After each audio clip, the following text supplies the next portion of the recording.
गर्मियों में हम बहुत ही अलग अलग किस्म के ड्रिंक्स ट्राई करते रहते हैं, लेकिन क्या आपने बादाम का दूध कभी बनाकर सर्व किया है इतनी गर्मी में? और ठंडा ठार, दिल को खुश कर देने वाला और बहुत ही हेल्दी सा ड्रिंक अगर आपको मिल जाए ना तो मज़ा आ जाता है। पहले भी मैं बहुत सारे समर से रिलेटेड ड्रिंक्स की रेसिपीज शेयर कर चुकी हूँ। आज भी आपके साथ शेयर करने लगी हूँ बादाम का शरबत, जो कि ठंडा ठार और मीठा है और बहुत ही हेल्दी है। बच्चों, बड़ों और बुज़ुर्गों के लिए बहुत ही मुफीद है। तो चलिए रेसिपी स्टार्ट करते हैं। पसंद आए तो लाइक ज़रूर कीजिएगा। सब्सक्राइब करें ice and spice YouTube channel को, साथ में घंटी का बटन प्रेस करके ऑल पे क्लिक करें और पाएँ डेली अपडेट। तो बिस्मिल्लाह करके रेसिपी स्टार्ट करते हैं। यहाँ पर मैंने ली हैं 2 मुट्ठी बादाम, और अगर काउंटिंग में देखें तो ये 31 और 35 के करीब होंगी। इनको मैंने ओवरनाइट भिगो के रख दिया था। अगर आप ओवरनाइट नहीं भिगो सकती हैं फिर भी आप इसको कम अज़ कम 5 से 6 घंटे के लिए लाजमी भिगो के रखिएगा। और फिर भी अगर आपके पास टाइम ना हो, एमरजेंसी में आपने बनाना है, तो फिर आप क्या कीजिएगा, गर्म पानी लें, पानी को गर्म करें और बादाम को 15 से 20 मिनट तक के लिए भिगो के रख दें। फिर भी आपके बादाम का जो छिलका है वो बहुत ईजीली उतर जाएगा। अब सारी बादाम को, अच्छा मैंने पूरी रात इनको भिगो के रख दिया था मट्टी के बर्तन में, क्योंकि ये ठंडा होता है।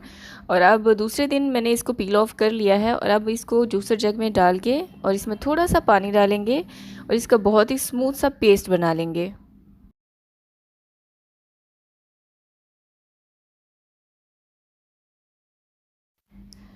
तो यहाँ पर मैंने बादाम का पेस्ट तैयार कर लिया है। ये देखें, पानी आपने बिल्कुल थोड़ा सा ही डालना है, एक गाढ़ा सा आपके पास पेस्ट आना चाहिए। अब इसे रख देंगे साइड पर। और इसी के साथ मैंने लिया है यहाँ पर आधे कप से थोड़ा सा ज़्यादा पानी। इसमें डाला है 1 खाने का चम्मच तुख मलंगा। इसको भिगो के 15 मिनट तक के लिए रख देंगे। तब तक हम अपने दूध तैयार कर लेते हैं। अच्छा, ये ऑप्शनल है, डालना चाहें तो डालें, अदरवाइज़ आप इसको स्किप भी कर सकते हैं। ज़रूरी नहीं है बादाम के दूध में आप तुख मलंगा ऐड करें। अब यहाँ पर मैंने लिया है एक कढ़ाई, इसमें डालेंगे फुल फैट दूध। मैंने खुले दूध का इस्तेमाल किया है। इसको बॉईल कर लेंगे। दूध में मैंने 1 हरी इलायची डाली है, जिसे तोड़कर मैंने इसमें डाला है। दूध को अच्छे से आपने बॉईल करना है 5 से 6 मिनट लगा के, या फिर तब तक जब तक कि इसमें बॉईल अच्छे खासे नहीं आना स्टार्ट हो जाते या फिर इसके ऊपर बलाई नहीं जम जाती।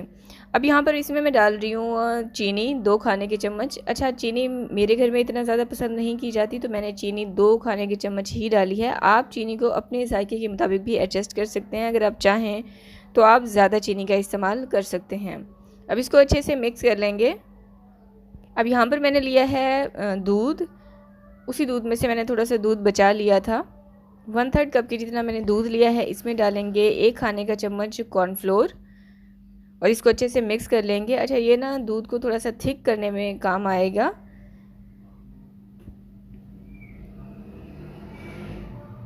अच्छे से मिक्स कर लिया है। इसको एक हाथ से आप दूध में डालते जाएं और दूसरे हाथ से मिक्स करते जाएं, ताकि दूध में किसी भी किस्म की ना गुठली ना बने। कॉर्नफ्लोर डालने के बाद 1 मिनट तक के लिए आप इसको अच्छे से पकाएं और इसकी मिक्सिंग करें। उसके बाद इसमें डालेंगे बादाम का पेस्ट। ये देखें, ये तकरीबन ½ कप से भी थोड़ा सा ज़्यादा था। ये इसमें डाल देंगे।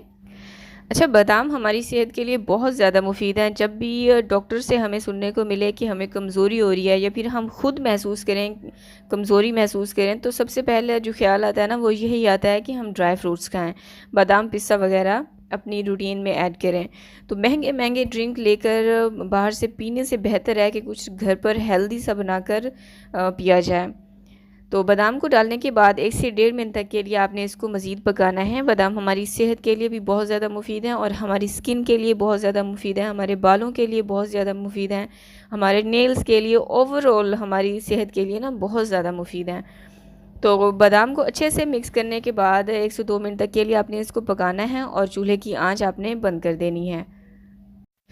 अच्छा, दूध को आपने बहुत ज़्यादा गाढ़ा भी नहीं करना है, वरना वो पीने में ना हैवी सा टेक्सचर आता है, जो कि फिर नहीं पिया जाता कुछ लोगों से। तो यहाँ पर आप दूध की कंसिस्टेंसी देख सकते हैं। मैं आगे चलकर भी आपको दिखा दूँगी कि कितनी इसकी कितनी थिकनेस होनी चाहिए। यहाँ पर दूध ठंडा हो चुका था, इसको एक बाउल में निकाल लेंगे। ये देखें, ये जब मैं चम्मच को उल्टा कर रही हूँ ना, इस पर एक बारीक सी लेयर बन रही है और अभी फिंगर से जब मैं इसको लाइन बनाऊंगी ना तो ये लाइन ड्रॉ हो रही है। बस इतना थिक होना चाहिए, इससे ज़्यादा आपने नहीं करना। और अभी इसमें डालेंगे ढेर सारा आइस, यानी कि बर्फ़ डाल देंगे। और बर्फ़ भी आपको पता ही है पानी होता है, तो जब आप बर्फ़ इसमें डालेंगे ये मज़ीद पतला हो जाएगा दूध। इसे पीने में बहुत ही ज़्यादा मज़ा आता है, बहुत ही ठंडा सा हल्का फुल्का सा मीठा होता है। और अब मैं इसमें डाल रही हूँ तुख मलंगा। इसका जितना भी एक्स्ट्रा पानी था ना उसको मैंने छान लिया है। तुख मलंगा डालने के बाद इसको अच्छे से मिक्स करें और आप इसको सर्व करें। आई होप कि आपने मेरी वीडियो को लाइक कर दिया होगा और इसे शेयर भी करने का ज़रूर सोच रहे होंगे और शेयर कर दिया होगा अपने फ्रेंड्स और फैमिली के साथ। तो इस समर्स में कुछ बहुत ही हेल्दी सा ट्राई करें और ज़िंदगी को हेल्दी बनाएं और खुश रहें। मुझे भी दुआ में याद रखिएगा। नेक्स्ट रेसिपी आपको कोई समर से रिलेटेड चाहिए तो कमेंट करके मुझे लाजमी बताएं और अपनी फैमिली को हेल्दी चीज़ें बना कर दें। Thanks for watching.